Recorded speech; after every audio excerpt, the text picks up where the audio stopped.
you have to sell in order for you to be gauged as successful from a commercial point of view. But it doesn't necessarily mean that, you just have to be able to sell. Because maaaring popular kayo ngayon because you sell in the here and now. But how long will you sell? Hindi ba yun ang mas mahalaga? Maaaring ngayon ang benta-benta ninyo, pero baka, teka muna, wala pang 3 buwan, naus na kayo. Dahil you are not really talented, or you are not really that sellable, you are just a flash in the pan, you're just a sensation, which lasts for a few seconds. Naku, nowadays, hindi ba? Lalo na ito, reality show ito. Ang bilis-bilis nyo makilala sa publiko. Di ba? Ang bilis nyo makilala sa publiko. At ang publikong yan ay hindi lamang dito sa Pilipinas, kundi sa buong mundo. Dahil ang ating ginagawa ngayon ay abot tanaw sa buong mundo. Ma-imagine niyo, hindi ba? Just barely 4 months ago, ang kasosyal ni Bugoy ay si Goofy, ang kalabaw sa bukid. Ay, di ba? Si Goofy, ang pangalan ng kalabaw ay Goofy. Talaga po. Pero ngayon, si Bugoy is already a byword. Hindi ba? Pag sinabi mong Bugoy, it's Bugoy. Hindi ba? Nakangahulugan na. Ngayon, may branding kayo. But what more have you got to offer aside from being a brand? What more does this merchandise of an actor have to offer? And that's why may showdown tayo. At ang showdown natin is, eto, hindi lamang ito tagisan ng boses, tagisan ng personalidad, tagisan ng image.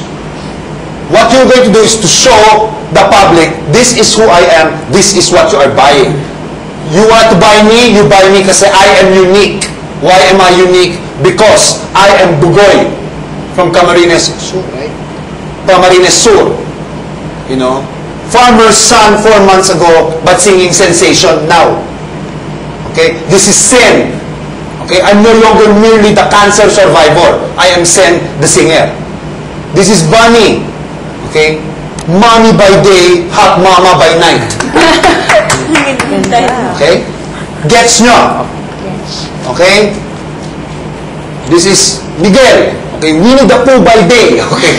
Crooner by night. Okay? So, kailangan ipakita nyo na yung personalidad niyo. Nabalitaan ko kung ano yung mga pagagagawin nyo.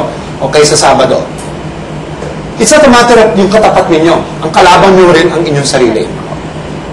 Nagkakataon kasi, hindi ba bawat pa ng salpukan, kuminsan kahit gano'n kagagaling, may mga nangyayari at that moment na maaaring sa you didn't give the best performance o sa panlasa ng judges, hindi ikaw ang mas magaling. Pero mas kalaban mo sarili mo. Kasi ang i-judge sa Sabado, hindi kung sino ka i-compare, kundi kung sino ka. Okay? That's why, I am telling everyone na still nag-hold back pa.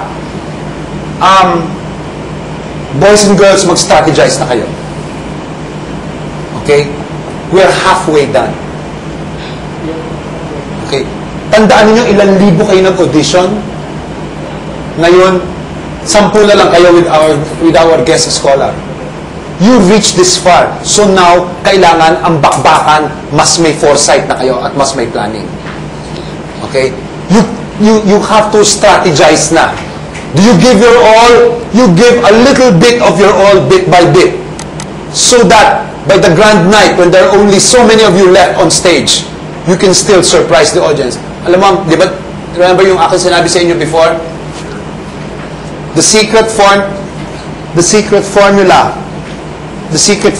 for a lasting career in show business is you must never bore your audience.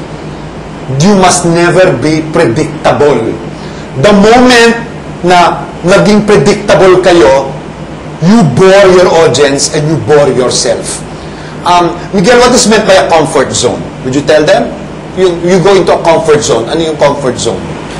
Comfort zone is when you don't feel that much, if you don't take that much risks and you're just used to what you're used to. Okay. Can you add something to that, Rafael? Ano yung sabihin ng comfort zone? Parang you're playing safe. Exactly. That you're sure that what you're going to do is right and is going to be okay for the audience. But then parang there's no challenge because you keep doing it again and again and you know that you're okay in that manner. Okay. I'll give you